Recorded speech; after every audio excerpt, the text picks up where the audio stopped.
bénissons ton Saint-Nom parce que tu es bon. Nous bénissons ton Saint-Nom parce que tu es toujours avec nous. Ta parole déclare que oui, nous n'avons pas encore saisi le culte. Et ce n'est pas que nous l'avons encore saisi.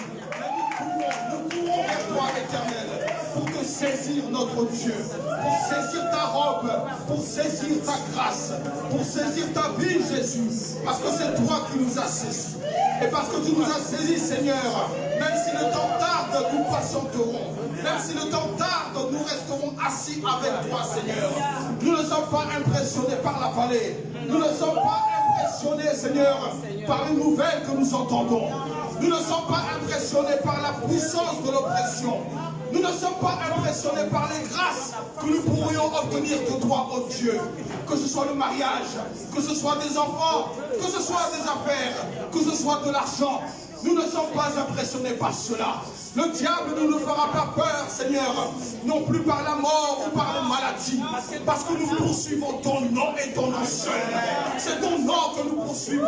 C'est en ton nom que nous avons la paix. C'est en ton nom que nous avons la joie. Seigneur, nous resterons assis avec toi, assis en toi, sans bouger, Seigneur, parce que nous savons que ton nom est au-dessus de tout et que tu nous l'as donné. Oh Éternel, merci. Merci pour cette joie qui est ta joie. Merci pour cette paix qui est ta paix. Merci pour cette vie éternelle qui est ta vie. Voilà pourquoi nous ne pouvons que dire que ton nom soit béni. Que ton nom soit béni. Que la gloire te revienne éternelle. Que la louange te revienne. Dans le nom de Jésus-Christ. Amen. L'œuvre de Dieu pour nous asseoir.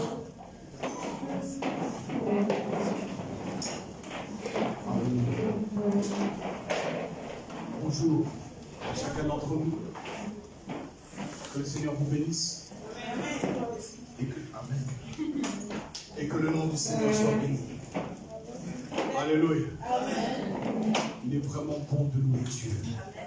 Il est vraiment bon de le louer, de l'acclamer, de l'adorer, de ne s'attendre qu'à son nom. Non pas en ses promesses, non pas en son œuvre, non pas en son héritage, mais de s'attendre à son nom et à son nom seul. Dans son nom, il y a la vie. Son nom est ce nom qui a triomphé de la mort. Il est ce nom qui a triomphé du péché. Il est ce nom qui a triomphé de toute la puissance de l'ennemi. Voilà pourquoi je t'encourage à t'attacher et à poursuivre ce nom, uniquement le nom de Jésus. Oh, il t'a certainement promis la délivrance, je le crois. Mais attends-toi à lui. Ne t'attends pas à sa délivrance. Parce que sa délivrance viendra d'une manière ou d'une autre. Mais attends-toi à son nom et à son nom seul. Alléluia. Et dans cette même attitude, sans tarder, sans monopoliser la parole, nous allons nous attendre aussi en son nom. Parce que son nom a quelque chose à nous dire en ce jour. Et par sa grâce, il s'est choisi de pouvoir nous apporter sa parole. Par son serviteur, par notre papa, le papa de la maison. Donc sans plus tarder, sous vos acclamations pour la parole de Dieu, nous allons recevoir la pause de Dieu pour le message.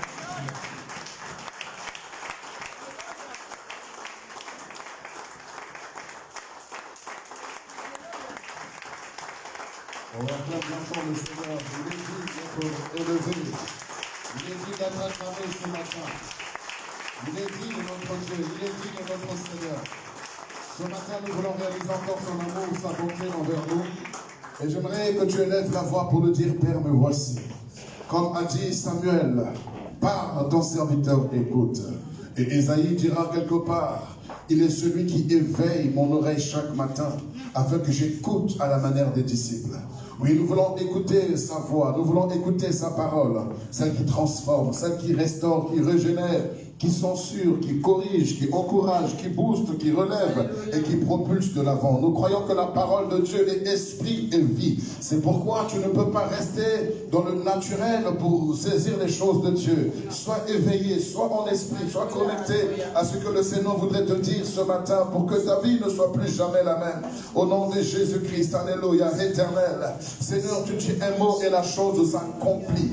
dans ta parole, il y a la vie. Oui, l'évangéliste, Seigneur Dieu, l'apôtre Jean pourra nous dire qu'au commencement était la parole, et la parole était avec Dieu, et la parole était Dieu. Et il me dit qu'en elle, en cette parole, était la vie, Seigneur, qui était la lumière des hommes. Et nous voulons ce matin que ta vie nous éclaire. Comme l'a dit le psalmiste, c'est par ta lumière que nous voyons la lumière. Seigneur, nous voulons voir au travers de ta révélation. Nous voulons voir au travers de ta lumière. Nous voulons connaître les choses au travers de ta connaissance.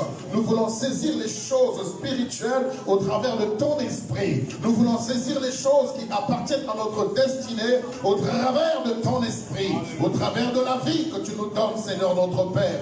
Nous prions ce matin, éternel Dieu, alors que tu es présent au milieu de nous, que quelque chose de glorieux se produise, que chacun de nous soit interpellé, que chacun de nous soit secoué, que chacun de nous soit boosté, challengé, propulsé de l'avant, Seigneur, pour la seule et unique gloire de ton nom. Merci, Seigneur notre Dieu, que toute la gloire te revienne au nom de Jésus. Amen. Amen. On s'asseoir dans sa divine présence. Bonjour, peuple de Dieu. Bonjour. Que le Seigneur vous bénisse. Amen. Je suis heureux de vous revoir ce matin, après juste quelques jours d'absence. Et j'aimerais ce matin souhaiter une bonne fête à toutes les mamans. Merci. Nous voulons acclamer le Seigneur pour vos vies. Acclamons bien fort le Seigneur. Nous voulons nous souvenir de ces femmes qui ont porté et qui portent encore des enfants dans leur sein et qui risquent leur vie en donnant la vie. Et nous voulons vous être reconnaissants aujourd'hui. Soyez bénis les femmes, soyez bénis, que le Seigneur se souvienne de vous. Et ce matin, donc, la femme sera à l'honneur. Et aujourd'hui, elle sera à l'honneur. Et nous allons nous en inspirer aussi pour la pensée du Seigneur pour nos vies. Amen. Amen. Nous allons prendre nos Bibles dans le livre de 1 Samuel au chapitre 1.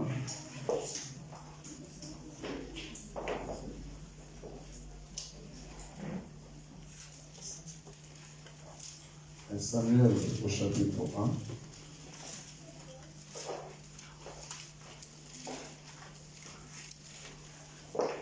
Dieu est grand, Dieu est merveilleux. Quand je pense à quelques jours, j'étais loin à plus de 10 000 km d'ici.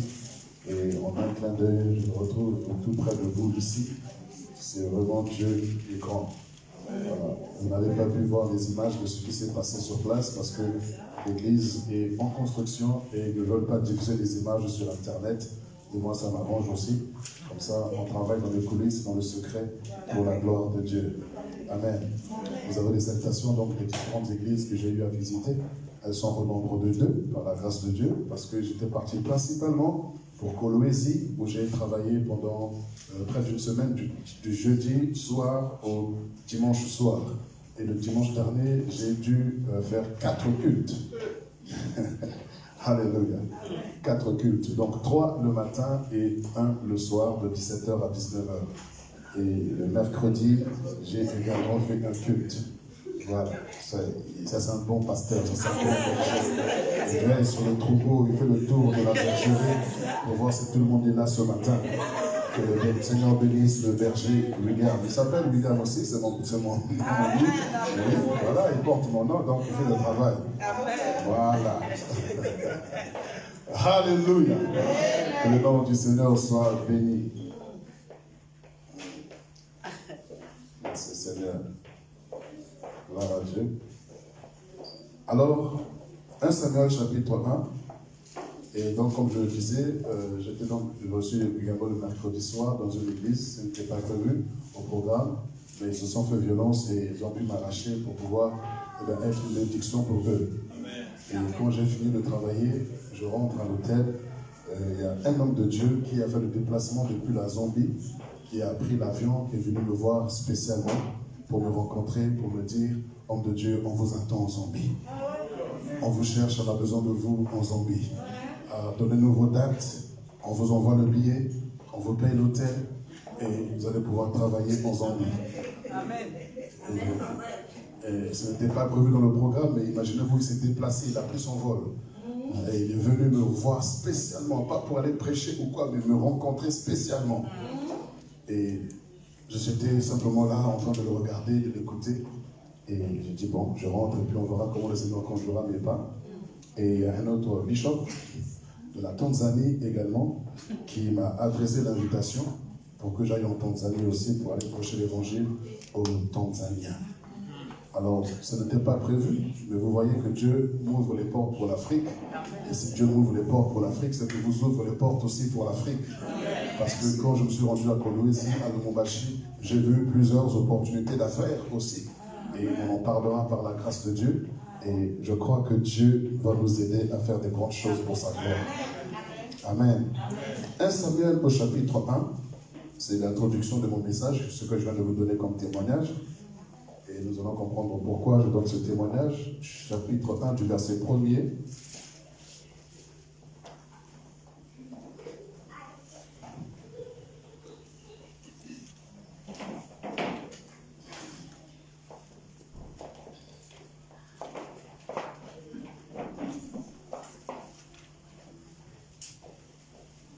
Samuel chapitre 1, verset 1er, on ira jusqu'au verset 20.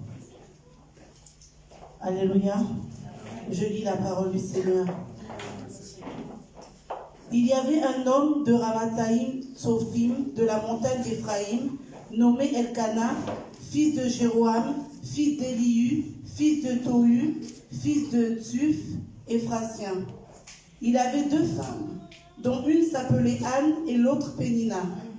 Pénina avait des enfants, mais Anne n'en avait point. Chaque année, cet homme montait de sa ville à Silo pour se prosterner devant l'Éternel des armées et pour lui offrir des sacrifices. Là se trouvaient les 2 fils d'Éli, Ophni et Phiné, sacrificateurs de l'Éternel. Le jour où Elkana offrait son sacrifice, il donnait des portions à Pénina sa femme, et à tous les fils et à toutes les filles qu'il avait d'elle. Mais il donnait à Anne une portion double, car il aimait Anne, que l'Éternel avait rendue stérile.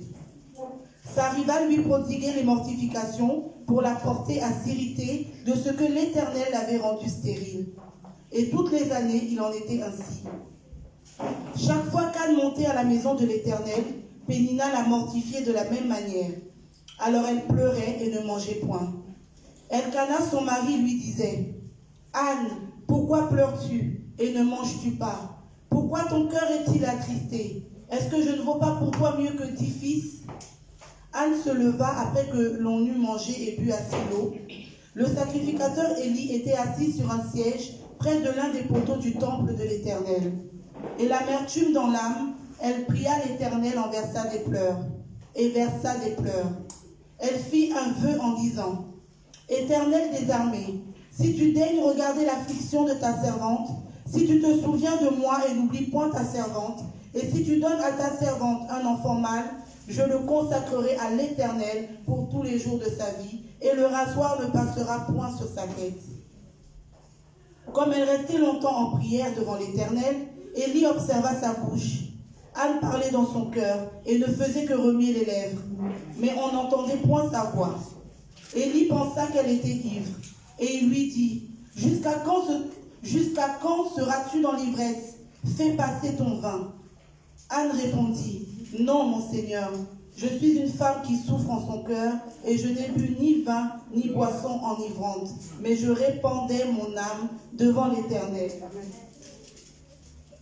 Ne prends pas ta servante pour une femme pervertie, car c'est l'excès de ma douleur et de mon chagrin qui m'a fait parler jusqu'à présent. » Élie reprit la parole et dit, « Va en paix, et que le Dieu d'Israël exauce la prière que tu lui as adressée. » Elle dit, « Que ta servante trouve grâce à tes yeux. » Et cette femme s'en alla. Elle mangea, et son visage ne fut plus le même. Ils se levèrent de bon matin, et après s'être prosternés devant l'Éternel, ils s'en retournèrent et revinrent dans leur maison à Rama. Elkana connut Anne, sa femme, et l'Éternel se souvint d'elle. Dans le cours de l'année, Anne devint enceinte, et elle enfanta un fils qu'elle nomma Samuel, car dit-elle, je l'ai demandé à l'Éternel. Amen. Amen. Que le Seigneur bénisse sa parole et nous enseigne ce matin au nom de Jésus. Amen. Quelle histoire extraordinaire. Alors, comme je le dis, c'est l'honneur, la famille a l'honneur aujourd'hui. Et nous allons parler d'une femme aussi qui est exceptionnelle, qui est extraordinaire, une femme mise à part. Et qui est pour celui à qui appartient cette femme un instrument de gloire. Alors, bien sûr, mon épouse est là, je parle, bien sûr, ça c'est en tant que moi, je peux parler de ça de mon épouse, mais je parlais d'une autre épouse qui appartient à un époux. Amen. Amen. Et j'aimerais parler de l'Église aujourd'hui en tant qu'épouse du Seigneur. C'est cette épouse-là, et nous voulons dire aussi bonne fête à cette femme qui est l'Église que vous êtes. Donc, hommes et femmes composant l'Église du Seigneur, bonne fête à vous, maman. Oh. Alors, le dimanche dernier, nous avons commémoré la fête de la Pentecôte. Et commémorer, donc, signifie simplement célébrer, donc se souvenir d'une personne ou d'un événement. Et nous fêtons cela et nous célébrons donc ce jour-là. Et je crois que c'est important que ce jour, c'est pas que le jour-là, le dimanche dernier, le Saint-Esprit a à nouveau descendu et chaque Pentecôte, le Saint-Esprit descend à nouveau, mais c'est simplement une commémoration, c'est une célébration, c'est un jour de fête où on se souvient de la personne ou d'un événement. Et on se souvient que le jour de la Pentecôte, que le Saint-Esprit est descendu. On se souvient que le jour de la Pentecôte, le Seigneur a accompli ce qu'il avait dit par la bouche de ce serviteur Joël et tous les autres prophètes qui ont parlé dans ce sens-là, qu'il répandrait son esprit sur toute chair. Amen. Et ce matin, j'aimerais rapidement nous rappeler cet événement et continuer dans l'histoire de Samuel et de Anne qu'on vient de lire. Alors, frères et sœurs, le Seigneur, lorsqu'il a pris ses disciples pendant 3 ans et qu'il les a formés, il les a dit de rester à Jérusalem, d'attendre jusqu'à ce qu'ils reçoivent la puissance d'en haut, le Saint-Esprit qui devait descendre. Alléluia. Et comme je me suis entretenu avec le peuple de Dieu sur place là-bas, en disant que la Pentecôte, c'est l'investiture de l'Église. Et l'investiture, c'est investir quelqu'un, c'est mettre à la disposition d'une personne un pouvoir, une autorité ou quelque chose.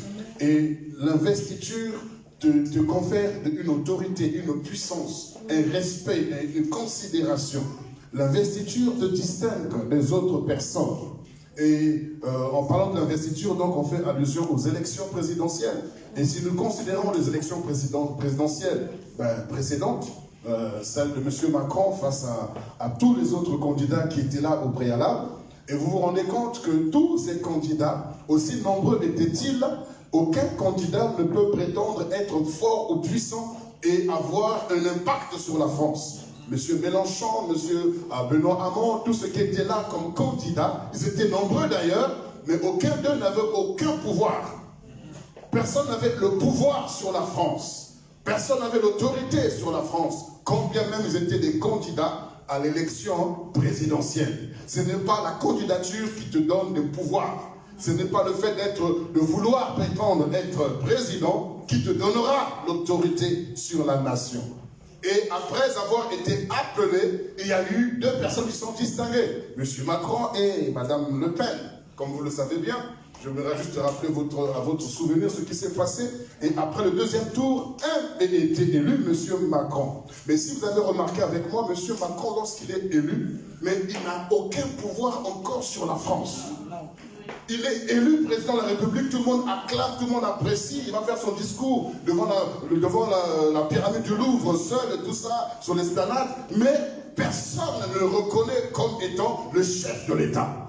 Quand bien même il est élu président de la République. Pourquoi? Parce que M. Hollande est encore dans le palais de l'Élysée. Donc il n'y a pas eu de passation. Il n'y a pas d'autorité. Quand bien même tu es élu. C'est pourquoi on dit qu'il y a beaucoup d'appelés, mais très peu d'élus. Mais quand tu es appelé ou que tu sois élu, tu n'as aucun pouvoir. Donc tu n'es pas investi. Amen. Et c'est ainsi que M. Macron, lorsqu'il a fait donc, son histoire, comme vous avez vu M. Sarkozy, tous ces présidents qui étaient élus, ils ont fait la fête comme s'ils avaient gagné la Coupe du Monde. Ils vont aux Champs-Élysées, ils vont par-ci par-là, mais ils sont élus mais n'ont aucun pouvoir. Alléluia. Aucune autorité sur la France. Ils ne peuvent pas décider quelque chose et la chose est arrêtée. Non. Un appelé, un élu n'a aucun pouvoir sur la nation. Mais lorsque M. Macron est allé voir le président de la Cour constitutionnelle, alors le monsieur a déclaré sur M. Macron, à partir d'aujourd'hui, vous incarnez la France. Vous êtes le premier citoyen français. Il est reconnu parce qu'il a été investi. Il n'est plus M. Macron, il devient M. le Président de la République française. Et à ce moment-là, M. Hollande est obligé de sortir du palais et laisser place à M. Macron. Et M. Macron se met sur les marches et dit « Au revoir, Président, au revoir ». Alléluia. Et quand il rentre, il peut à ce moment-là convoquer une réunion, nommer le Premier ministre et nommer le gouvernement parce qu'il a l'autorité. Et à cause de l'investiture, parce que monsieur le président de la Cour constitutionnelle, lui qui est le garant de la Constitution française, a déclaré monsieur Macron comme étant le premier citoyen français. Alléluia. Et il en va de même pour le Seigneur Jésus. Notre Seigneur Jésus-Christ, depuis la Genèse jusqu'à Malachie, y compris Jean-Baptiste, tous ont prophétisé sur la venue du Messie, sur la venue du Christ Jésus. Et quand Jésus vient, il est un bébé, un enfant, et il n'a aucun pouvoir, aucune puissance, aucune autorité, parce qu'aussi longtemps que l'héritier est un enfant, il ne diffère en rien des esclaves. La preuve, quand il est né, quand Hérode a appris la naissance d'un roi, il a voulu supprimer les enfants de 0 à 3 ans et il était obligé d'être transporté. Lui qui était, mais on l'a transporté et on l'a amené en Égypte. Pourquoi? Parce qu'il n'a aucun pouvoir, il n'a aucune puissance, il n'a aucune autorité, bien qu'il soit ce qu'il est. Mais si Jésus est né et qu'il n'avait pas accompli ce pourquoi il était né, sa naissance serait vaine. À l'âge de 12 ans, il rentre dans le temple et il étonne les pharisiens, il étonne les scribes, il étonne les souverains sacrificateurs, il étonne les docteurs de la loi par sa sagesse, par sa philosophie, mais il n'a aucun pouvoir.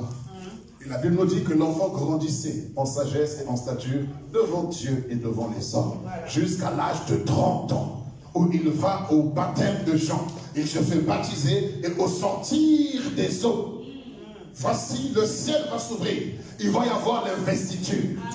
Le Dieu le Père va pouvoir dire, celui-ci est mon fils, bien-aimé, en qui j'ai mis toute mon affection.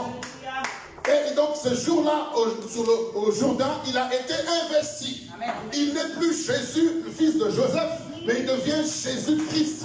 Jésus le roi, Jésus le Messie. Et à partir de 30 ans, il peut maintenant commencer des miracles, des guérisons, des délivrances, la résurrection des morts, parce qu'il a reçu l'investiture. Et il est reconnu dans le ciel, sur la terre et sous la terre, comme étant le Fils du Dieu vivant. Le Messie, le sauveur de l'humanité, et toute la création visible et invisible se prosterne devant sa grandeur, devant sa puissance. Car Dieu le Créateur l'a investi, lui a donné toute autorité, tout pouvoir, toute puissance. Et lui, à son tour, il va prendre 12. Il va appeler 12. Mais les appelés n'ont aucun pouvoir. C'est pour cela que devant cet enfant qui était muet, ils étaient incapables de délivrer cet enfant. Incapables. Pourquoi? Ce sont des appelés. Ils n'ont aucun pouvoir. Ils n'ont aucune puissance. Et après les appelés, il y a eu le 11 qui était élu. Et le 11 leur a dit, ne partez pas de Jérusalem. Ne quittez pas Jérusalem jusqu'à ce que vous soyez revêtus de la puissance d'en haut. Mais le Seigneur sait qu'il n'y a qu'un seul trône. Il n'y a qu'un seul palais. Donc il va rester là, ils ne pourront pas régner. Donc il est là, l'église ne peut pas régner. C'est pourquoi il a dit aux disciples, il est avantageux pour vous que je m'en aille. Pourquoi? Parce que la Bible nous dit que le Saint-Esprit habitait pleinement en Jésus. Donc tout le Saint-Esprit était en Christ Jésus. Donc Jésus était dans un corps. Donc là où il était, c'est là où était le Saint-Esprit. Donc s'il était en Galilée, il était en Galilée. S'il était à Jérusalem, il était à Jérusalem. Parce que tout le Saint-Esprit était corporellement en Christ Jésus. Et comme on nous parle de la loi, au temps de la loi, dans le tabernacle, la lampe était allumée et était alimentée par l'huile de l'onction. Et l'huile de l'onction était faite à base des aromates, comme des amandes, des olives, tout cela. Et qu'on pressait ensemble, et cela on pouvait extraire l'huile, et on pouvait donc alimenter donc la lampe, pour que la lampe puisse éclairer dans le temple. Et Christ Jésus, qui est l'olivier verdoyant, en qui il y a cette huile qui est le symbole du Saint-Esprit, devait être pressé à la croix. Lorsqu'il a été pressé à la croix, l'huile, le Saint-Esprit est sorti et a été répandu sur toute chair, selon la prophétie de Joël. C'est ainsi que lorsqu'il quitte, il laisse la place à l'église. Parce qu'il doit quitter l'Élysée, il doit quitter le palais, il doit quitter pour laisser place à l'église. Et l'église, à son tour, va rester pendant 10 jours. Parce que 10 jours avant la Pentecôte, il y a eu l'ascension. Jésus est monté. Et maintenant, le siège est là. Il faut qu'ils soient investis à leur tour. C'est ainsi que les disciples, dans la chambre haute, le Saint-Esprit est descendu sur eux. C'était l'investiture de l'église. Regardez un homme comme Simon, qui avant l'investiture pouvait fuir devant cette femme. Mais le jour de la Pentecôte, étant revêtu de la puissance d'en haut, étant investi, il peut prêcher devant plus de 5000 personnes, défendant la cause de l'évangile, défendant Christ Jésus. Le même disciple qui était incapable de chasser un démon au travers d'un enfant, les mêmes disciples sont capables de dire aux paralytiques, nous n'avons ni or ni argent, mais ce que j'ai, je te le donne au nom de Jésus. Lève-toi et marche. Le même disciple est capable de ramener Tabitha à la vie. Le même disciple, la Bible nous dit que l'ombre de Pierre pouvait guérir les malades. Pourquoi? Parce que l'investiture fait toute la différence. Amen. Est-ce que nous sommes là ce matin? Oh, j'ai l'impression que ce n'est pas ce que tu veux entendre. Attends, je vais arriver là où tu dois entendre. Mais avant d'entendre ce que tu veux entendre, tu dois d'abord entendre ce que Dieu veut que tu entendes. Oui, c'est ainsi qu'ils ont été investis de la puissance d'en haut. Et regardez bien, à chaque fois qu'il y a l'investiture, il y a un symbole. Lorsque Christ est investi, le Saint-Esprit est descendu sous forme de colombe. Or, la colombe, c'est le symbole de la paix. Quand on parle de la paix, on parle de la réconciliation. Donc, il est venu pour réconcilier les hommes avec Dieu. Et l'Esprit du Seigneur est sur moi. Il m'a oint pour guérir ceux qui ont le cœur brisé, pour annoncer aux pauvres la bonne nouvelle, pour pouvoir délivrer les captifs, libérer les opprimés, annoncer une année de grâce. Et c'est ainsi qu'il a été investi, et il est investi pour un programme. Il est investi pour une vision. Il est investi pour quelque chose à accomplir. Et le Saint-Esprit est descendu sous forme de colombe. Mais concernant l'Église, ce n'est pas la colombe qui est descendue. Mais on nous dit que des langues semblables à des flammes de feu se séparaient les unes des autres et se posèrent sur chacun d'eux. Et ils se mirent à s'exprimer selon que l'Esprit leur donnait de le faire. Cela signifie qu'ils ont commencé à parler en d'autres langues. Le Saint-Esprit descend en toi et te donne un autre langage, te donne une autre vision. Pourquoi est-ce que c'est la langue qui est descendue? Parce que c'est la langue de Dieu qui a fondé le ciel et la terre. C'est avec la langue que nous nous exprimons. Dieu dit que la lumière soit et la lumière fut. Dieu dit. Le dit de Dieu est exprimé au travers de la langue. C'est pour cela que le jour de la Pentecôte, Dieu a décidé de donner sa langue à son peuple. Pourquoi? Parce que la mort et la vie sont au pouvoir de la langue. Ce qui fait de toi une autorité, ce n'est pas le titre que tu as. Ce qui fait de toi une autorité, ce n'est pas ce que tu portes. Ce qui fait de toi une autorité, ce n'est pas là où tu habites. Élisée ou Élie, même la Bible nous parle de Jésus, il n'avait pas un lieu où reposer sa tête. Il était appelé fils de l'homme. Et cependant, quand les gens s'approchaient de lui, il repartait en disant, nul homme n'a parlé comme lui.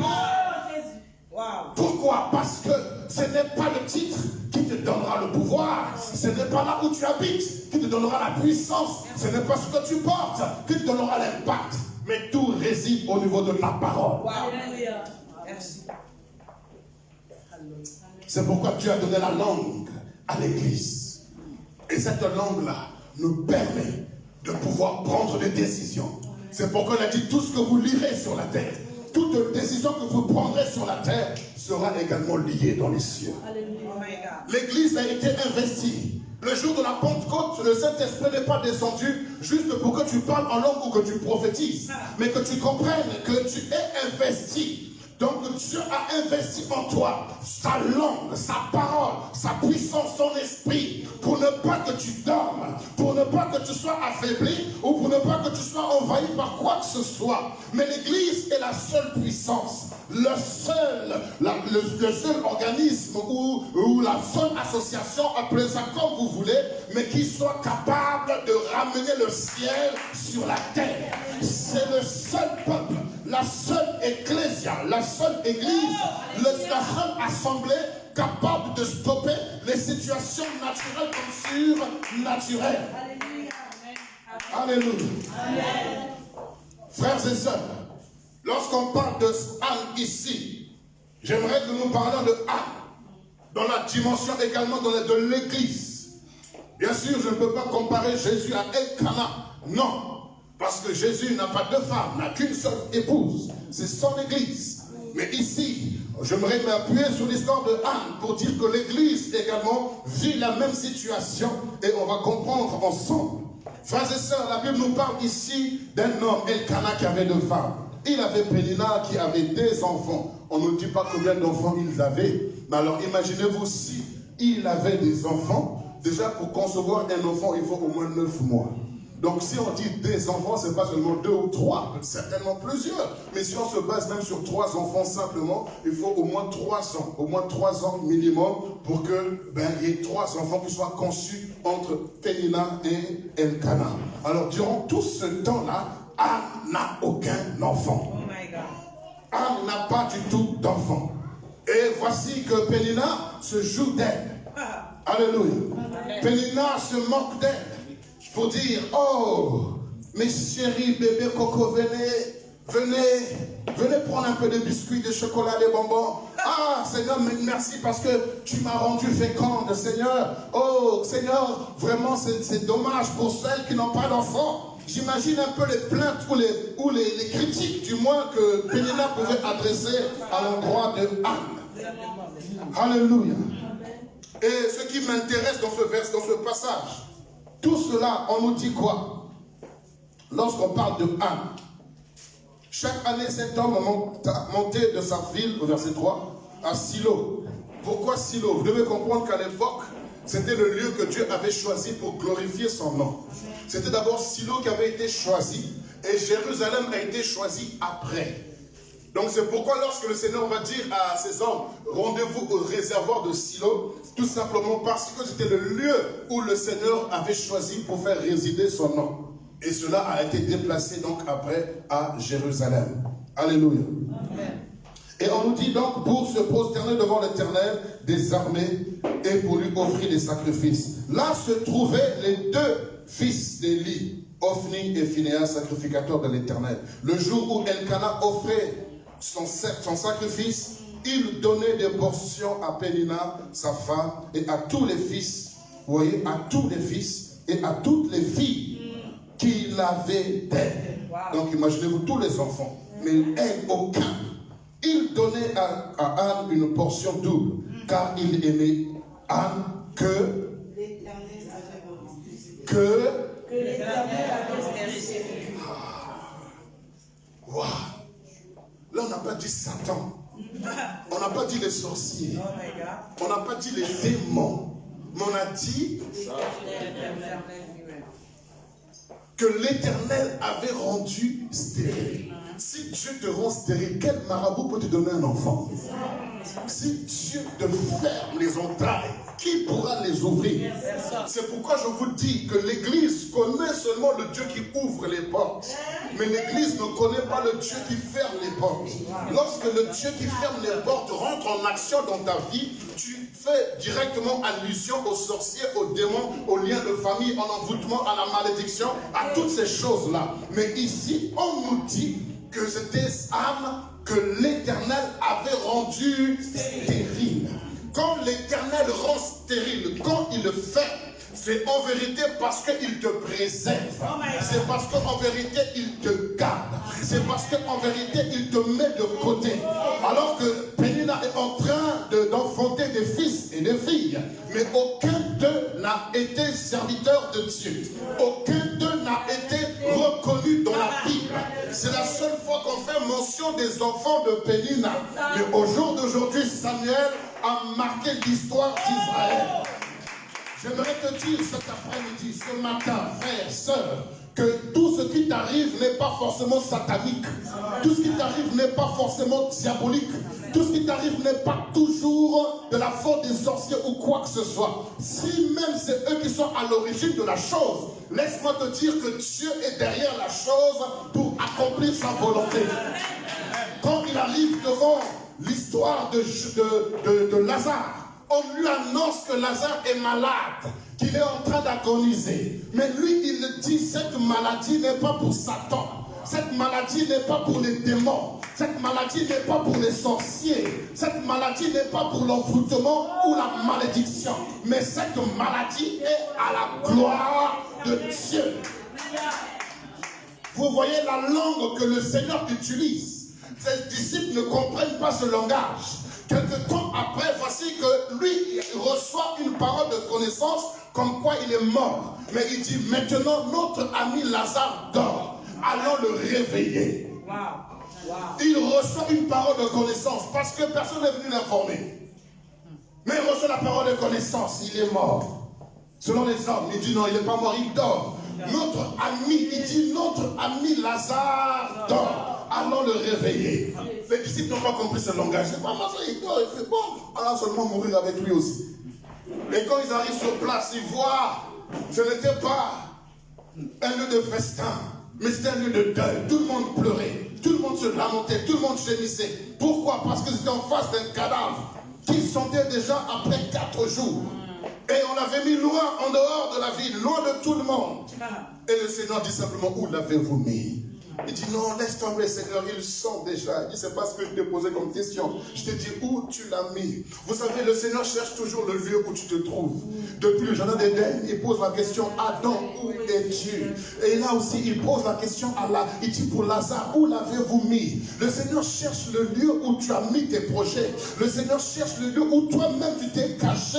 Le Seigneur cherche le lieu où toi-même tu t'es mis volontairement parce que tu sens que ça ne va pas. Tout est bloqué. D'autres se mettent dans des cimetières, d'autres se mettent dans des morgues, d'autres se mettent dans des maladies, d'autres se mettent dans la défaite totale, d'autres se mettent dans l'échec. Et le Seigneur dit, où es-tu? Il te cherche. S'il te cherche, c'est qu'il y a eu un déplacement, il y a eu un déménagement, sans pour autant que le Seigneur soit averti, sans pour autant que le Seigneur t'ait donné l'accord. Mais le Seigneur te dit, là où il t'a placé, c'est là où il veut te trouver. Où l'avez-vous mis? Où est-ce que vous l'avez mis? Et les hommes se disent, mais s'il est Dieu, pourquoi il pose la question, où l'avez-vous mis? Mais vous ne comprenez pas la profondeur de la question qui doit en vérité interpeller l'homme lui-même pour se remettre en question, savoir, où es-tu? Oh my God. Oh my God. Souvent, on ne va plus aux boîtes de nuit. On ne va plus dans les fêtes. On ne va plus dans des choses bizarres. Mais souvent, toi-même, dans tes pensées, tu es dans des endroits où tu ne dois pas être. Le lieu des soucis, c'est pire que la boîte de nuit. Le lieu des inquiétudes, c'est pire que la boîte de nuit. La boîte de nuit, au moins là-bas, tu t'éclates physiquement. Tu sais là où tu es. Il y a des jeux de lumière, tout ça, tu transpires, tu danses, tu te fais draguer, tu dragues, tout ça, tu bois l'alcool, à gogo, tout ça, tu es conscient. Et c'est dure peut-être 4 heures, 6 heures pour les plus endurants. Mais après, ceux qui sont dans le lieu des soucis, souvent nous lisons l'histoire du fou de Gadara qui vivait dans les cimetières. Combien sont ceux-là qui vivent dans les cimetières, qui vivent dans l'atmosphère de la mort, qui vivent dans l'atmosphère de l'échec, qui vivent dans l'atmosphère de l'envoûtement, qui vivent dans l'atmosphère de la malédiction, qui vivent dans une atmosphère où tout est fini, il n'y a plus rien à faire. Ils n'attendent que la mort naturelle ou la mort qui va se manifester. Mais en vérité, d'autres sont déjà morts. Où es-tu? Oh my God. Oh my God. Wow. Où es-tu ce matin? Et si tu sais là où tu te trouves, veille que ton voisin ne dorme pas. Faut regarder ton voisin, veille sur ton voisin, Abel, Caïn, veille sur ton frère. Sois le gardien de ton frère. Ou de ta soeur, s'il dort, donne une petite tapette de vie. Amen. Donne une petite tapette de résurrection. Amen. Ton Dieu ne sommeille ni ne dort. Toi aussi, ne sommeille ni ne dort pendant qu'il te parle. Alléluia. Il faut le faire au nom de Jésus. Amen. Est-ce que nous sommes là ce matin? Amen. Où l'avez-vous mis? Il sent déjà que l'Éternel avait rendu stérile. Oui. Il donna des portions et tout le monde va faire des présents et des cadeaux. Oh, le jour où Elkanah va offrir ses filles Anne une portion double car l'Éternel l'avait rendu stérile. Sa rivale lui prodiguait des mortifications pour la porter à s'irriter de ce que l'Éternel l'avait rendu stérile. Il y a des situations qui t'arrivent. Ce matin, tu vas apprendre à bénir Pénina. Amen. Ce matin, tu vas apprendre à rendre grâce à Dieu pour les Péninas. Amen. Parce que Dieu suscite des Péninas autour de nous. Amen. Dieu suscite des Péninas autour de nous. Dans nos situations les plus chaotiques, ce sont des Péninas. C'est vrai. Pourquoi? Parce que Dieu t'a rendu comme tu es dans l'objectif de produire quelque chose. Amen. Il y a des Péninas qui sont autour de toi. Et les Péninas ont pour objectif de t'amener à t'irriter contre Dieu. Les Péninas ont pour objectif de t'amener à te décourager de ton Dieu. Les Péninas ont pour objectif de t'amener à ne plus avoir la foi, à ne plus avoir l'espérance, à ne plus avoir l'amour pour ton Dieu. Elle dit bien, Pénina lui prodiguer donc des mortifications. Quand on parle de mortification, c'est donc l'âme qui est vraiment torturée, l'âme qui est vraiment secouée, pilée. Ses pensées sont torpillées, sont vraiment mixées. Mortification. Donc mourir à petit feu dans tes pensées. Donc elle le faisait sciemment, dans l'objectif de voir Pénina s'irriter contre Dieu, maudire Dieu. Parce que Pénina savait que son mari Elkanah aimait Dieu. Alors si Anne avait des propos contraires à Dieu, pour que le mari puisse répudier Anne. Voilà. Et qu'elle reste la seule, la principale et l'unique. Mais pourquoi s'attaquer directement à Dieu? Mais dis seulement qu'elle ne s'est pas préparée, mais voulait mettre du sel en plus. Ou dans pourquoi seulement aussi qui concerne Dieu? Parce que c'est ça même la profondeur la plus importante, c'est la relation avec Dieu. Et elle va aller jusqu'à toucher sa relation avec Dieu. Dans l'objectif de t'amener comme la femme de Jean, pour lui dire, mais pourquoi tu restes intègre? Maudis ton Dieu et meurs, pour qu'elle reste veuve et qu'elle puisse se marier à nouveau, qu'elle refasse sa vie, qu'elle reçoive les Yako. Les Yako, c'est quand quelqu'un meurt et puis on te donne des enveloppes, tout ça, des condoléances, on te soutient. Elle veut recevoir ça. Parce que pour lui, en plus que le monsieur là, il est vide, il est pourri, il n'y a plus rien. Son entreprise est par terre, ses serviteurs sont morts, les enfants sont morts, tout est fini, donc il n'y a plus rien en lui. Oh, laisse tomber, je vais changer de mari. Mais comme je suis lié à lui tant qu'il est vivant, alors toi-même suicide-toi, va te suicider. Et c'est ça, les Péninas. Ils ont pour objectif de t'amener à te suicider spirituellement, à te séparer, à te décourager de ton Dieu. Pourquoi? Il va prendre, vous savez, il y a deux choses. Lorsqu'il y a une épreuve qui se présente à toi, une situation se présente à toi, il y a deux facettes. La première facette, c'est la douleur que cela produit. Souvent, tu peux endurer à cause de la douleur. Tu te dis, ah Seigneur, je me fortifie. Mais la deuxième étape, ou la deuxième, c'est au niveau du temps. C'est le temps maintenant sur lequel le diable va jouer. Il dit, ça fait déjà quand même. Mais ça dure et ça perdure. Donc le fait que cela dure, tu penses que Dieu n'est plus là-dedans. Mais laissez-moi vous dire, les choses qui durent, Dieu est dedans. Amen. Notre Dieu n'est pas un Dieu de flash. Notre Dieu n'est pas un Dieu du fast-food. Notre Dieu n'est pas un Dieu de choses rapides et accélérées. Il accélère en son temps. Merci. Mais Dieu est celui qui prend son temps. Alléluia. Et quand il prend son temps, il veut que toi aussi tu sois confiant. Amen. Que tu continues à t'attendre en lui. Amen. Aujourd'hui, les enfants de Dieu que nous sommes, nous n'avons plus de patience. Non. Nous n'avons plus d'espérance. On ne s'attend plus à Dieu. On est tellement en panique, angoissé qu'on veut s'en sortir soi-même. On veut aider Dieu.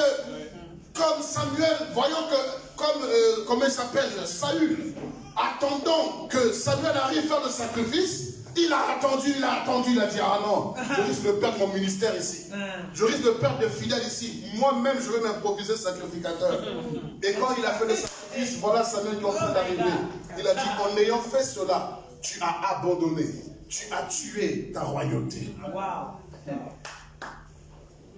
Frères et sœurs, j'aimerais nous dire ce matin qu'il y a des péninas que Dieu a suscités dans ta vie. Il y a des péninas qui sont autour de toi. Amen. Et elles sont là en train de te prodiguer des mortifications. Donc ces paroles-là, elles ne sont pas visibles. C'est surtout quand avant de te coucher que pénina vient. Pourquoi? Parce que quand tu es occupé, tes pensées sont occupées à faire le repassage, à faire le ménage. Mais quand tu as fini tout ça, pénina ne sommeille ni ne dort. Et elle vient. Elle s'allonge à côté de toi. Et te rappelle ta journée. Elle te rappelle tes douleurs. Et quand tu te forces et tu dors, le matin tu regardes et tu souris. Et tu te dis, hey, je suis vivant, je suis réveillé. Et tu te dis, coucou, bonjour, je suis là. Et tu commences la journée abattu. Tu n'as pas la force de prier. Tu n'as pas la force de te lever, de faire les choses. Parce qu'elle te rappelle, elle te mortifie ton âme. Et elle te fait croire que tu n'es bon à rien, tu es nul. Tu n'arriveras à rien, laisse tomber. Et tu te mets dans une opposition où Dieu ne t'a pas placé. Parce que l'Éternel l'avait rendu stérile. Alléluia. Amen. Ça arriva à lui prodiguer des mortifications pour la porter à s'irriter de ce que l'Éternel avait rendu stérile. Et toutes les années, il en était ainsi. Toutes les années, imaginez-vous tous les enfants qu'elle avait, Pénina. Donc chaque fois, quand elle montait à la maison de l'Éternel, Pénina la mortifiait de la même manière. Alors elle pleurait et ne mangeait point. Chaque année, elle venait avec la même chose. Je l'ai dit, je crois vendredi, le diable utilise souvent un cycle. La répétition des événements fâcheux, des événements, des circonstances de ta vie qui t'ont choqué, qui t'ont traumatisé. Il te rappelle toujours ça pour que tu sois affaibli. Et c'est ce que chaque année elle faisait ça. Pénina le faisait. Chaque année elle venait et elle rappelait à Anne qu'elle n'avait pas d'enfant. Elle rappelait à Anne qu'elle avait. Et Anne, elle avait quoi comme défense? Elle pleurait. Et elle ne mangeait pas. Alors qu'elle est dans un lieu de fête, de célébration. Tout le monde est en train de fêter, de célébrer. Mais elle pleure et elle ne mange pas. Et chaque année, c'est comme cela. Elle qui est âme, qui est la grâce, qui est la douceur. Mais la voici en train d'être tout le temps, chaque année.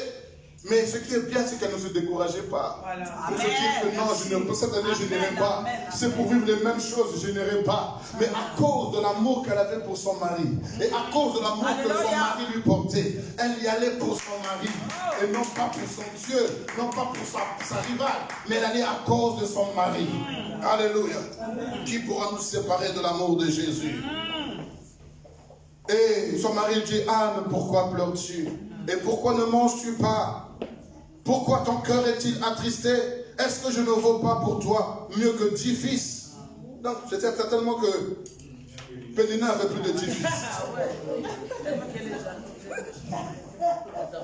Alléluia. Et alors qu'elle est en train de pleurer ainsi, frères et sœurs, elle ne mange pas, elle ne boit pas, elle ne fait que pleurer. Imaginez-vous la douleur, comme quand la mortification se passe au niveau de l'âme. Et l'âme, personne ne peut l'opérer. On peut t'opérer ton bras, ton cœur, t'opérer le genou, la jambe, la cuisse, la tête. Mais l'âme, qui peut opérer l'âme? Oh my God. Et c'est ainsi que le diable est en train d'agir actuellement dans l'église, parmi le peuple de Dieu. Au niveau de l'âme, il y a une mortification. On peut être bien habillé, bien coiffé, bien parfumé, mais notre âme pleure. Notre âme ne mange plus. Elle ne se nourrit pas. L'âme se nourrit de la parole. Et le corps se nourrit de la nourriture. Mais quand ton âme ne mange pas, c'est qu'elle ne mange plus la parole. Même d'autres viennent écouter le message, mais n'écoutent plus le message. Parce que leur âme est tellement mortifiée qu'ils n'ont plus l'appétit. Tout ce qu'ils ont, c'est des pleurs, des lamentations. Alléluia. Elkanah, son mari, lui a posé la question, est-ce que je ne veux pas pour toi plus que 10 fils? Anne, alléluia, se leva. Après qu'on a mangé et bu à Silo, le sacrificateur Élie était assis sur un siège près de l'un des poteaux du temple de l'Éternel. Et l'amertume dans l'âme, elle pria l'Éternel. Le verset 9. Le verset 9. Le verset 9. Or, il faut combien de mois pour que la femme accouche? 9 mois. Elle, au 9e mois, au 9e verset, elle se leva. Alléluia. Pourquoi? Parce que trop, c'est trop. On en a assez. Je suis venu ici pour mon mari. J'ai accompagné à cause de son amour et à cause de l'amour que j'ai pour lui. Chaque année, les choses se répètent. Non. Chaque année, il doit y avoir un changement. Elle va se lever. Et quand elle se lève, ce n'est pas seulement physiquement, mais c'est moralement, c'est spirituellement. Elle se lève et elle va aller non plus voir l'homme de Dieu, non pas aller voir son mari, parce que son mari avait des paroles de consolation, mais elle ne pouvait pas ébrancher la douleur qu'elle avait dans son cœur. Alors elle est allée vers la source, elle est allée prier. Il y a des péninas qui vont vous pousser à la prière. Il y a des péninas qui vont vous pousser dans la présence de Dieu. L'amertume dans l'âme, la tristesse dans le cœur. Elle va aller prier l'Éternel. Vous savez pourquoi? Parce qu'au 9e verset, il y a des contractions. Au 9e verset, il doit y avoir des mouvements en toi qui doivent te pousser à accoucher. Frères et sœurs, les péninas dans ta vie ne sont pas là pour simplement te faire du mal. Mais les péninas sont là comme des sages femmes. Parce qu'ils savent qu'en toi, il y a un Samuel. Oh, il y a en toi un homme qui doit oindre les rois d'Israël. En toi, il y a un prophète, un juge qui doit orienter les rois. C'est pourquoi Dieu l'a rendu stérile. Parce que Dieu a réservé ses entrailles à un homme exceptionnel. Quand vous lisez bien le livre de Samuel, vous allez vous rendre compte, la Bible dit qu'en ce temps-là, la parole de Dieu était rare et les visions étaient peu fréquentes. Pourquoi? Parce qu'il n'y avait pas d'homme, il n'y avait personne pour recevoir le message de Dieu et le transmettre véritablement. Mais Dieu avait réservé les entrailles de Anne pour ne pas qu'elle se souille, avoir trop d'enfants et avoir mal à la tête. Elle devait enfanter un enfant, un fils de l'alliance, un homme qui fait la différence, un homme qui sera un récepteur de la pensée de Dieu et capable de la transmettre telle qu'elle. Alors que les fils d'Élie, le sacrificateur, se livrent à l'abomination devant le Seigneur. Mais Anne va dire non, je veux aller dans la présence de Dieu. Je veux aller le chercher. Et la Bible nous dit, elle va faire un vœu. Quand on parle de vœu, elle dit, je vais faire une alliance avec Dieu. Frères et sœurs, Si vous voyez que les situations sont pires dans vos vies, ce sont des péninas qui se sont levés. Pourquoi? Parce que les péninas savent, même si elles ne le savent pas consciemment, mais les péninas savent qu'en toi il y a quelque chose qui va sortir. Parce que même les péninas ont besoin de ce que tu vas porter. Tes ennemis ont besoin de ce que tu vas enfanter. Ceux qui te jalousent, ceux qui ne t'aiment pas, ont besoin de ce que tu vas enfanter. C'est pourquoi les critiques, les murmures, les médisances sont des péninas qui doivent te pousser à accoucher. Et l'église du Seigneur, l'épouse du Seigneur, a aussi des péninas qui se lèvent. Mais si l'église réalise sa position d'investiture, si tu réalises que tu as été investi et que la mort et la vie sont au pouvoir de ta langue, tu devrais faire comme Anne, rentrer dans ta chambre, tes genoux à terre. L'église, l'épouse du Seigneur, est la seule capable de ramener le ciel sur la terre. Frères et sœurs, l'heure n'est plus à pleurer, l'heure n'est plus à gémir, l'heure n'est plus à se lamenter. S'il y a eu l'investiture, c'est parce que Dieu t'a donné sa langue. Et si tu as reçu sa langue, c'est pour que tu prennes des décisions. Amen. David a dit, chante à l'Éternel un cantique nouveau. Le Seigneur est fatigué de tes pleurs. Le Seigneur est fatigué de tes gémissements. Il est fatigué de tes lamentations. Change de cantique. Lève-toi comme un vaillant héros. Lève-toi pour dire non. Trop, c'est trop. J'en ai assez. Ça doit changer. C'est moi qui suis l'auteur du changement de l'histoire de ma vie. Donnez-moi la main vivante. La Bible me dit que rien n'est impossible à celui qui croit. Pour dire autrement, tout est possible à celui qui croit. Rentre dans ta chambre, mets tes genoux à terre jusqu'à ce qu'il y ait un changement. Dégage l'atmosphère. Les contractions finiront lorsque tu vas accoucher. Tant que tu n'as pas accouché, les contractions vont s'accélérer. Et plus ça s'accélère, plus c'est fréquent. Cela annonce l'arrivée de ton Samuel. Alléluia. Amen. Oh my God. Non, je retourne en Afrique. Vous avez trop de camembert et de fromage ici et du poulet fumé. Je vais aller en Afrique là-bas au moins ils comprennent le message. Est-ce qu'il y a des âmes ici? Amen. Bonne fête, femme. Merci. Église. Trop, c'est trop. Non. Écoutez, la Bible nous dit que tout est à nous. Il a dit tout est à nous. Nous sommes à Christ.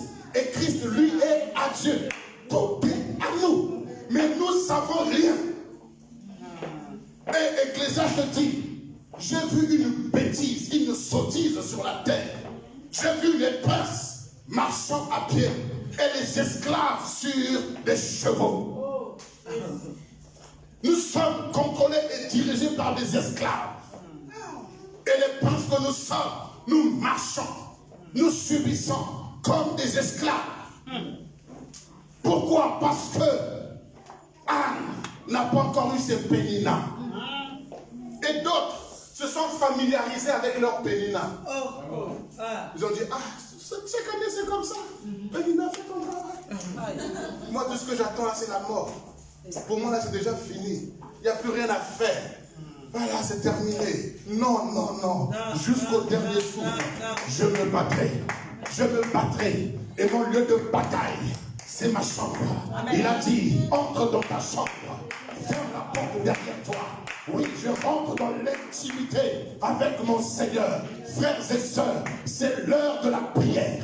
Priez, priez sans cesse. Priez sans vous le relâcher. Priez jusqu'à ce que le miracle se produise. Priez, ne vous découragez pas. Priez, ne vous lassez pas. Quel que soit ce que Pénina va faire, ce qu'elle va dire, priez, priez. Église, épouse du Seigneur, écoutez la voix de l'Éternel, votre Dieu. L'Éternel vous invite à la prière. Priez comme jamais vous n'avez prié. Vous êtes investi de sa puissance. Vous êtes investi de son autorité. Tout ce que vous direz sera également en accord avec le ciel. lamentais pas. Le diable multiplie les stratégies parce qu'il veut t'amener à abandonner la foi. Il veut t'amener à te décourager. Il veut t'amener à avoir une autre image de ton Dieu. Ils veulent que tu sois comme déçu de Dieu. Non, non, non et non. Je m'appelle Anne. Je suis l'épouse du Seigneur. Je mettrai mes genoux à terre et je vais prier. Je vais faire une alliance avec mon Dieu. Je lui ferai une alliance. Je renouvelle mon alliance dans la prière. Je renouvelle mon engagement dans sa présence. Je renouvelle ma prière. Je ne vais plus prier comme hier. Non, non, non, non. Dans ma bouche, il y a un miracle. Dans ton cœur, il y a un miracle. Si nous avons chanté, je rappelle à Dieu. Amen. C'est lui qui doit revoir mon statut. Alléluia. Ton statut ne pourra pas changer tant que tu vas pleurer et te lamenter. Ouais. Ton statut changera quand tu auras le langage de Dieu. Or, le langage de Dieu s'exprime dans la prière, pas dans les pleurs, pas dans les lamentations, pas dans les gémissements. Je te comprends, ça fait mal à l'âme, c'est douloureux. Oui, je te donne 30 secondes pour pleurer. Pleure 30 secondes, pleure, il n'y a pas de problème, mais après, il faut essuyer tes larmes. Anne a pleuré, Anne a gémi, mais le verset 9, on nous dit, elle se leva. Il faut te lever de tes pleurs, il faut te lever de tes gémissements, il faut te lever de tes plaintes. Lève-toi, lève-toi au-dessus de tes ennemis. Lève-toi au-dessus de Pénina. Lève-toi au-dessus des mortifications. Lève-toi au-dessus de l'oppression. Parce que ta langue n'est pas une langue naturelle. Ta langue est la langue de Dieu. Elle te permet de fonder une nouvelle terre et de nouveaux cieux.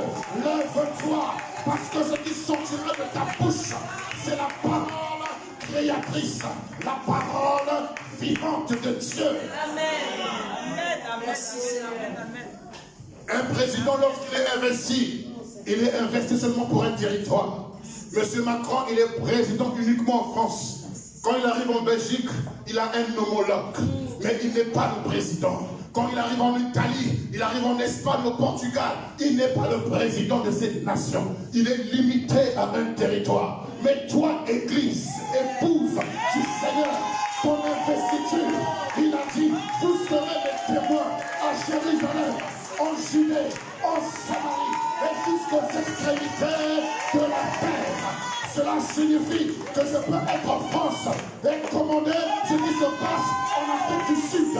Je peux être en France et commander ce qui se passe aux États-Unis parce que je suis établi sur des nations, sur des territoires. C'est pourquoi il a dit, tout lieu que foulera la plante de ton pied, je te les donne en possession. Je vais en Australie, je suis pasteur. Je vais en Chine, je suis pasteur. Je vais en Afrique du Sud, je suis pasteur. Je vais en Algérie, je suis pasteur. Pourquoi? Je suis investi sur les...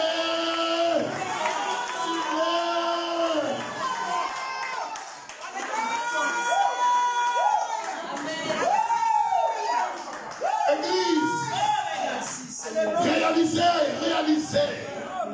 Vous savez ce qui est l'objet de mes pleurs chaque matin?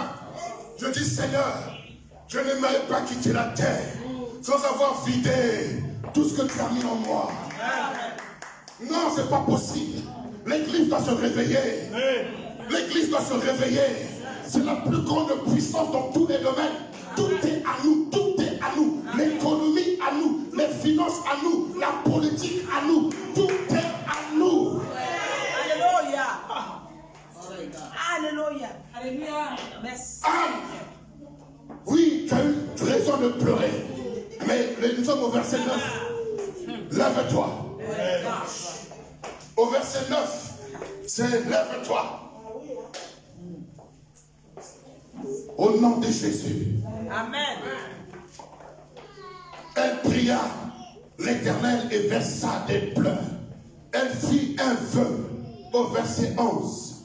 Une alliance en disant, Éternel, écoute-moi bien, Éternel, des armées, si tu daignes regarder l'affliction de ta servante si tu te souviens de moi et n'oublie point ta servante, et si tu donnes à ta servante un enfant mâle, je le consacrerai à l'Éternel pour tous les jours de sa vie, et le rasoir ne passera point sur sa tête.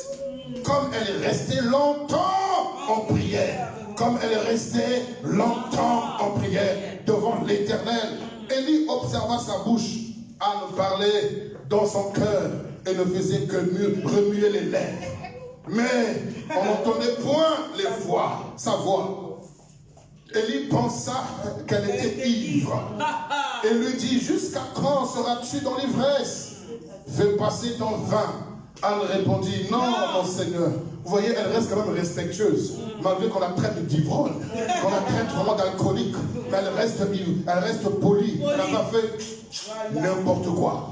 Tu te tapes ta tête ou quoi? Non, elle reste respectueuse. Non, mon Seigneur, je suis une femme qui souffre en son cœur. Oui, je suis une femme qui porte vraiment un prophète. Je suis une femme qui porte un homme qui va changer les destinées des hommes et des femmes en Israël. Et je n'ai bu ni vin ni boisson enivrante, mais je répandais mon âme devant l'Éternel. Ne prends pas ta servante pour une femme pervertie, car c'est l'excès de ma douleur, l'excès des contractions et de mon chagrin qui m'a fait parler jusqu'à présent. Élie reprit la parole et dit: va en paix, et que l'Éternel d'Israël exauce la prière que tu lui as adressée. Elle dit: que ta servante trouve grâce à tes yeux. Et cette femme s'en alla. Vous voyez que malgré que l'homme de Dieu était en erreur, malgré que l'homme de Dieu avait pensé qu'elle était ivre, après qu'il lui racontait son histoire, l'homme de Dieu libère une parole. Amen. Qui sera la conclusion entre ce qui s'est passé entre Anne et l'Éternel. Un homme de Dieu lui dira: va en paix, et que l'Éternel t'accorde ce que tu lui as demandé. Et qu'est-ce que Anne va dire?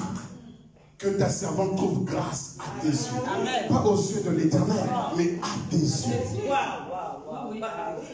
Et elle s'en alla. Et pendant qu'elle rentre dans la ville, à Rama, et on nous dit que Elkana va connaître Anne. Et elle va devenir enceinte. Alléluia. Alléluia. Frères et sœurs, je crois qu'il y a des péninins qui se sont levés dans ta vie. La Bible les appelle les péninins, toi tu connais leur prénom. Ou souvent tu ne peux même pas nommer, ce ne sont pas forcément des personnes, mais ce sont des situations, des événements, des circonstances qui t'environnent, qui sont des péninins. Église, tu as la puissance. Amen. Église, tu as l'autorité.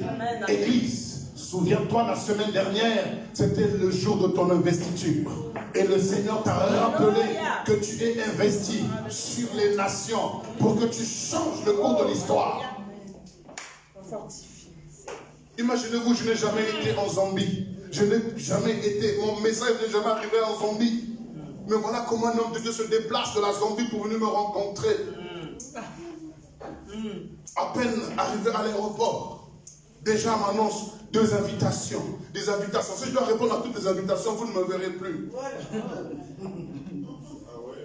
Mais je vous dis quelque chose, frères et sœurs. Ne dormez pas. Amen. Ne dormez plus. Amen. Et Dieu est en train de faire un mouvement extraordinaire. Vous êtes en train de regarder à vos Pénina. Dieu est déjà au niveau de Samuel. Dieu est déjà au niveau de l'accomplissement de son plan. Le diable est en train de te distraire en regardant. Vous savez, quand Dieu a ouvert la mer Rouge en deux, souvent on oublie qu'il a fait comme des murailles de part et d'autre. Donc comme des aquariums. Est-ce que vous pensez que le poisson ne nageait pas? Il nageait. Mais quand ils arrivaient à l'extrémité, boum, ils s'arrêtaient. Voilà. Donc eux qui n'avaient jamais été dans un aquarium, les voici dans un aquarium géant, un naturel. Ils voient des requins, ils voient des poissons, ils voient tout ça. Ils sont en train d'être distraits.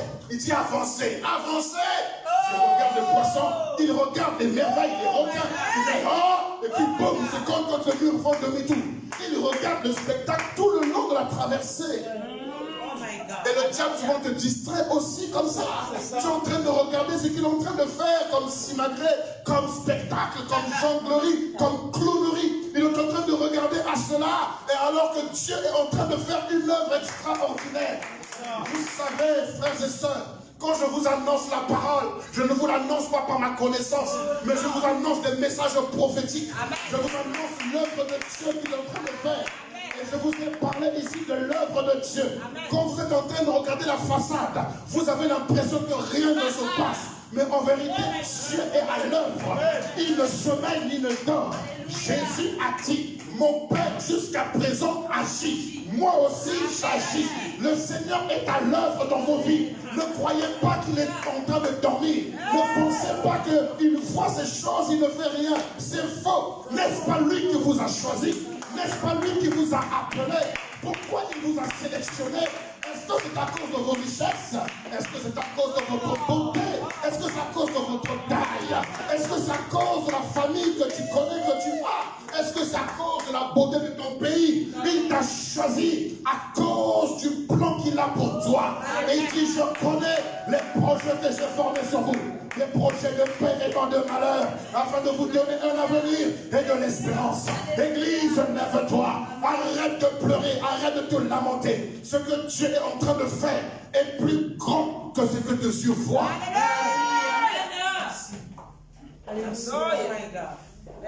Je vous dis ce que je répète. Oh, peut-être qu'il faut qu'on m'appelle prophète pour que vous connaissiez écouter mes paroles. Ce que Dieu est en train de faire dans votre vie, je le dis, est plus grand que ce que tes yeux voient. Je vous dis la vérité. Dieu est en train de susciter des hommes et des femmes puissants au milieu de nous. Vous serez surpris et étonnés si vous n'êtes pas connectés à la pensée de Dieu. Des hommes et des femmes d'affaires. Écoutez, vous qui avez des projets d'affaires, ne vous arrêtez pas. N'attends pas d'avoir l'argent pour commencer. Le Seigneur dit, rédige. Voici une vision, écris-la, grave-la. Hey. L'enfant a reçu le nom avant de naître. Il a reçu le nom de Samuel avant de naître. Je te dis, nomme ta vision. Appelle-la, décris-la. Donne tes objectifs. Écris-la. Commence à appeler le nom de ton entreprise. Commence à appeler et à faire la liste du personnel dont tu as besoin. Ne regarde pas aux chiffres. Ne regarde pas à ça. L'église veut, Dieu veut restaurer l'église dans le domaine de l'économie. Amen. Ce devant quoi tu es exposé, c'est ce que Dieu te donnera. Amen. Amen. Oh my God. Anne était exposée devant les enfants, mais elle n'en avait pas. C'est ce que Dieu lui a donné. Amen. C'est souvent ce que tu fais face et qui apparemment n'est pas en toi. Je dis apparemment n'est pas en toi, mais que tu vois en face. Apparemment. C'est ce que Dieu te donne. Amen. Amen. Merci. Wow. Amen. Joseph ne pouvait pas être un bon économe ou économiste s'il n'était pas passé chez Potiphar, où il a appris la microéconomie, l'économie au niveau du ménage, au niveau d'une maison. Quand il a appris ça, Dieu a dit, tu as fait ton stage. Maintenant, tu peux aller te reposer. Oui, nous on appelle ça repos, mais en vérité c'était la prison. Mais Dieu appelle ça repos. Salle d'attente, avant que tu n'accouches ton destinée. Va dans la salle d'attente, attends là-bas. Attends là-bas. Vous savez, quand vous avez le langage de Dieu, vous pouvez être fou devant les hommes. Mais vous n'êtes pas fou parce que vous avez le langage du royaume. Le langage du royaume est différent du langage des terrestres. C'est pourquoi si le Saint-Esprit m'est donné, c'est pour que j'ai un autre langage. Je ne mourrai pas, mais je vivrai. Je raconterai les œuvres de l'Éternel. Que 1000 tombent à mes côtés, que 10 000 échouent à ma droite.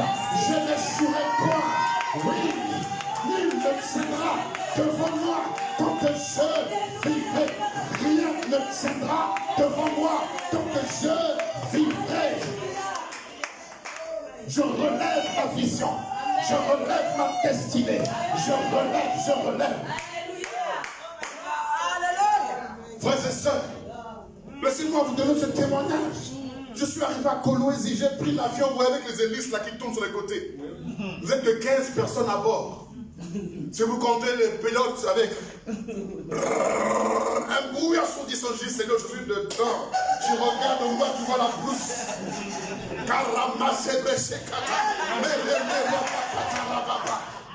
J'ai dit ouais, c'est ça la mission. C'est ça la mission. Tu risques ta vie comme l'a dit l'apôtre Paul. Tout le jour, ta vie est mise en péril. Quand tu atterris, tu te dis Seigneur, je dois encore reprendre ça pour repartir. Rappelons-moi séqué. Et quand tu arrives, directement, on t'amène à l'hôtel, tu dis on commence le culte dans 30 minutes. Tu n'as pas le temps de prendre ton costume ou quoi que ce soit, tu prends rapidement ce que tu peux prendre et partir. Et aller annoncer le peuple de Dieu, le message du Seigneur. Et Dieu m'a fait parcourir du regard de la ville. Et il me dit, que vois-tu? J'ai vu des opportunités de richesse. Amen. Non pas que le pasteur devienne maintenant escroc ou je ne sais pas comment, amoureux de l'argent. Non, l'argent est un serviteur. L'argent est ton serviteur. Il faut que tu appelles ton serviteur, appelle-le. Si tu donnes trop de respect, si tu es trop poli avec l'argent, il va t'écraser la tête et il va se dominer sur toi. L'argent est ton serviteur. Il doit être un outil pour servir Dieu. Amen. Amen. J'ai vu des opportunités. J'ai vu une ville en plein essor. Tout ce que tu peux faire là-bas marche parce qu'ils sont dans le besoin. Vous êtes trop bloqués ici en France. Dites-moi seulement, je vous envoie et vous aurez reçu en mon nom. Je vous dis la vérité. Les cybercafés, si vous mettez en place, ça marche. Vous pouvez prendre des terrains ne coûtent pas cher. Moins de 5 000 €, vous avez des grands terrains, des grands espaces. Vous construisez dessus, vous vendez des maisons ou vous mettez en location. Il y a tellement de choses à faire. Dieu m'a donné des connexions. Et ce sont des personnes qui sont en contact avec le gouvernement, avec le gouverneur de la ville. Est-ce que vous pensez que tout ça c'est pour rien? Écoutez-moi bien, dans cette génération, avec ton onction, tu vas seulement rester à Boussy. Avec ton onction, tu vas seulement rester dans ton quartier. Et les poules et les coqs de ta ville vont te connaître. Mais avec l'argent, tu iras plus loin.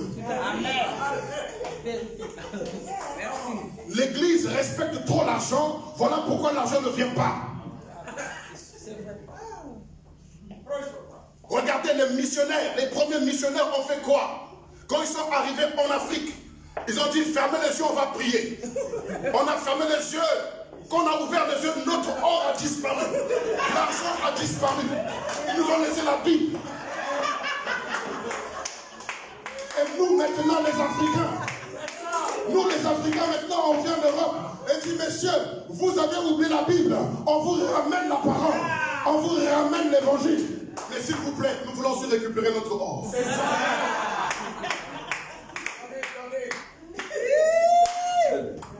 Tant qu'on va respecter l'argent, l'argent ne nous respectera pas. Voilà. S'il y a un domaine que vous ne voulez pas parler, mais qui fatigue, qui mortifie l'âme, c'est l'argent. Mais c'est l'argent. Tu travailles pourquoi? Tu te lèves à 4 heures du matin pourquoi? L'argent. Tu as mal au dos pourquoi? L'argent. Mal à la tête pourquoi? L'argent. Des courbatures partout pourquoi? L'argent.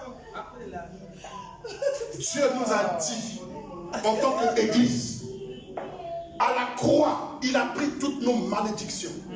Et la malédiction adamique, c'était quoi? Dieu a dit à la femme que tu vas accoucher avec des douleurs. Il a dit au serpent que tu vas ramper au sol et tu mangeras la poussière de la terre. Mais arrivé à l'homme, il lui a dit que la terre te produira des épines, des ronces. Et tu mangeras à la sueur de ton front. Ça, c'est une malédiction. C'est pourquoi Jésus a pris une couronne d'épines pour dire la malédiction qui a été libérée sur la terre. Je la porte sur la terre. Pour que la terre ne soit plus pour toi un blocage. Dieu ne veut pas que l'église travaille, mais Dieu veut que l'église œuvre. Merci. On ne se souvient jamais d'un ouvrier, mais on se souvient toujours d'un artiste. Parce que l'artiste fait des œuvres, mais un ouvrier travaille. Est-ce que vous connaissez Mamadou Saké qui a travaillé chez Renault? Mamadou Saké, vous connaissez? Vous ne le connaissez pas. C'était un travailleur chez Renault. Il est mort. Ça ne vous dit rien. Mais Picasso, vous connaissez? Vous connaissez Picasso? À cause de quoi? À cause de cubes. Vous voyez, l'œuvre est restée, mais le travail disparaît. C'est vrai. Dieu a mis en nous. Je ne suis pas forcément femme homme d'affaires, mais dans mes entrailles, il doit y avoir des hommes d'affaires qui sortent. Des femmes d'affaires qui sortent. Et on les encadre selon l'évangile. Pour que les choses se fassent selon l'évangile. Laissez-moi un peu le temps de vous parler ce matin, église. C'est l'heure de l'église. Tu as assez pleuré. Dites-leur, donnez-moi un peu de temps. Voilà, juste un peu de temps. Donnez-moi un peu de temps. Oh, on n'a pas de temps. Donnez-moi un peu de temps. Quand je dis ça, je m'en vais dans ma chambre. Je mets mes genoux à terre. Face à face avec l'Éternel. Église, rentrons dans la prière. Parlons à notre Dieu. Les situations doivent se décompter. Tu n'es pas maudit, tu n'es pas lié, tu n'as aucun problème. Le problème, c'est que tu t'es seulement rendu stérile par l'Éternel. Mais le temps est venu, tu dois accoucher. Tu dois enfanter ce que Dieu a mis en toi. C'est ça. Là, on ne peut la blague. Là, on n'est plus à la blague. L'économie française est par terre. Elle est sous anesthésie, sous perfusion. Dès lors qu'on va retirer toutes les aides de l'État, vous allez voir toutes les entreprises qui vont s'écrouler. Des personnes vont se suicider. Tant de choses. Mais l'Église doit être la puissance qui relève. Il est le Dieu qui a dit, je vais transférer les richesses. Il y aura un transfert de richesses. Il faut vous préparer à ça. C'est pourquoi Dieu t'expose souvent à des factures de 1250 €. Tant que 1250 € sera choquant pour toi, Dieu ne pourra jamais te le donner. Parce que si tu le donnes, tu seras perdu. Quand il t'expose à une facture de 3000 €, tu es déjà battu, affaibli, tu manges même plus, tu pleures comme à cause de ça. Parce que Dieu te dit, si je te donne ça, c'est fini. Tu ne vas même plus adorer mon nom. C'est pourquoi Dieu t'expose devant ces factures. Pour que tu apprennes à gérer 1200. Que tu arrives à gérer 1500. Que tu arrives à gérer 3000. Quand tu auras 3000, ce sera comme 300 € dans ta main. Voilà. Tu ne seras pas impressionné, influencé par 3000 €. Tu ne vas pas changer de démarche et de langage. Bonjour, messieurs, madame, comment allez-vous? Écoutez-moi, ce matin, j'aimerais bien prendre un petit café, mais j'ai mon café du coin, s'il vous plaît. À Paris, avec un jus d'orange à côté, un croissant beurre. Tout ça parce que tu as eu 3000 €. Tu vas commencer à prendre le croissant beurre à Paris. Alors Dieu dit, celui-là, c'est pas la peine. Celui-là, c'est pas la peine. Ton langage change, tout change à cause de 3000. Dieu va t'exposer devant des péninats de 15 000 €, 50 000 €. Quand tu fais le calcul, tu as mal à la tête. Comprends que Dieu est à l'œuvre. C'est comme ça que Joseph a appris l'économie. C'est comme ça que Joseph il a appris. Tu es dans une école de Dieu de l'économie. Merci. Alléluia. Amen. Le temps viendra où tu compteras non plus pour Potiphar, mais pour toi-même. Amen. Amen. Amen. Alléluia. Amen. Alléluia. Amen. J'ai bien envie de m'entretenir encore plus longtemps avec vous. Mais trop de paroles tue la parole. Alors, Église, comme Anne, donne fête des femmes. Amen. It's time to wake up. Let me preach in English. Maybe it will be better for me to preach in English. The message will go up. Hallelujah. Come on, come on, come on. Glory, glory, glory, glory. It's time for you, church, to rise up. Hallelujah. Oui, les nations me sont données. I can speak in English. I can preach in French. Même en Lari, en Congo, en Chiluba, tout ça, au nom de Jésus. On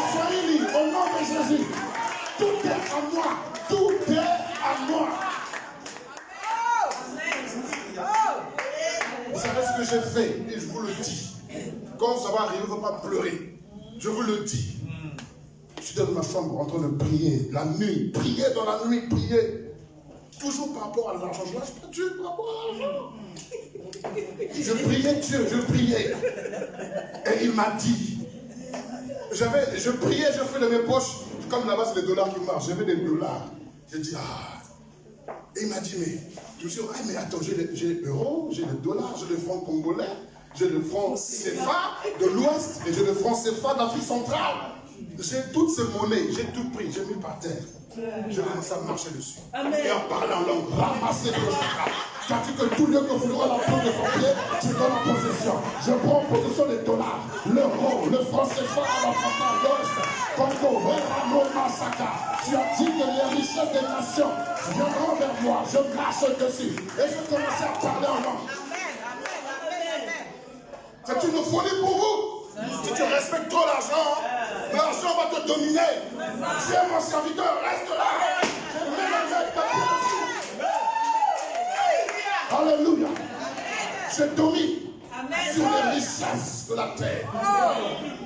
Alors ne se tenez pas si je reçois des virements en euros, en dollars, en francs, en Rabroma, sécurité, tout ça. Alléluia.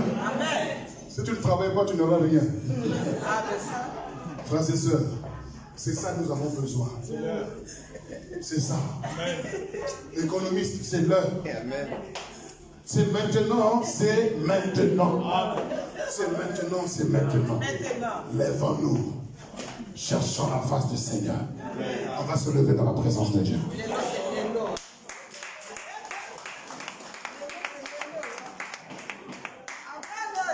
Le pianiste, rapidement le pianiste, le drummer. On va se lever. Frères et sœurs, j'aimerais t'inviter ce matin à prier comme Anne, à faire une alliance avec le Seigneur. Fais une alliance avec ton Dieu ce matin. Fais des promesses au Seigneur. Fais des promesses à Dieu. Conclue une alliance. On est fatigué de porter de belles vestes, mais avoir des vestes vides dedans. Des beaux tailleurs, mais des tailleurs qui sont vides à l'intérieur. Il est temps de déclencher autre chose. Alors j'aimerais que tu lèves la voix et que tu pries. Parle au Seigneur. L'heure n'est plus de pleurer, mais l'heure est à invoquer l'Éternel ton Dieu. L'heure est à parler à ton Dieu ce matin. Élève la voix et commence à parler maintenant. Commence à parler au Seigneur. Commence à parler à ton Dieu. Commence à lui parler. Seigneur, tu as investi ton église. Tu as investi ton église, Seigneur.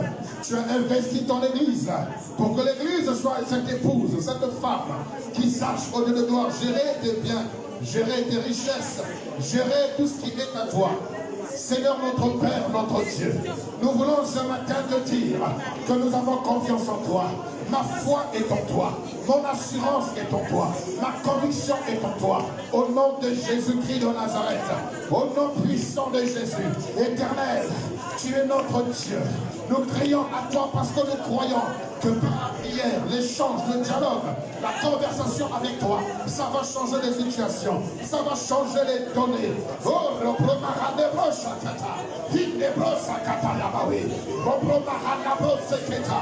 Seigneur Dieu, la victoire est certaine. La victoire est certaine. Je suis convaincu, Seigneur, que ce que tu fais dans nos vies est plus grand que ce que nos yeux voient. Ce que tu fais dans nos vies est plus grand que ce que le diable nous montre. Ce que tu fais dans nos vies est plus grand que ce que le diable veut nous faire croire. Tu es à l'œuvre dans nos vies. Tu es en mouvement en nous, Seigneur. Les choses vont changer. Les choses ne resteront pas les mêmes. Dans le nom précieux de Jésus. Oui, on peut être mitraillé. On peut être bombardé. On peut être, Seigneur Dieu, attaqué.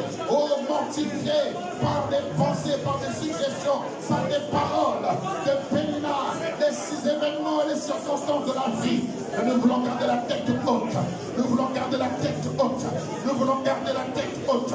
Nous voulons garder notre confiance en toi, notre assurance en toi, notre conviction en toi, pour que les choses changent. Nous voulons nommer les entreprises. Nous voulons nommer nos visions.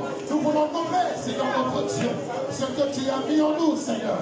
Nous le croyons, Seigneur Dieu. Nous le croyons, Père. Nous croyons au changement de situation, au changement des événements, au changement des circonstances. Au nom puissant de Jésus. Au nom puissant de Jésus. C'est toi qui es notre Dieu. C'est toi qui es le Dieu vivant, le Dieu véritable, le Dieu redoutable, le Dieu incomparable, le Dieu magnifique, le Dieu souverain, le Dieu qui ne change pas.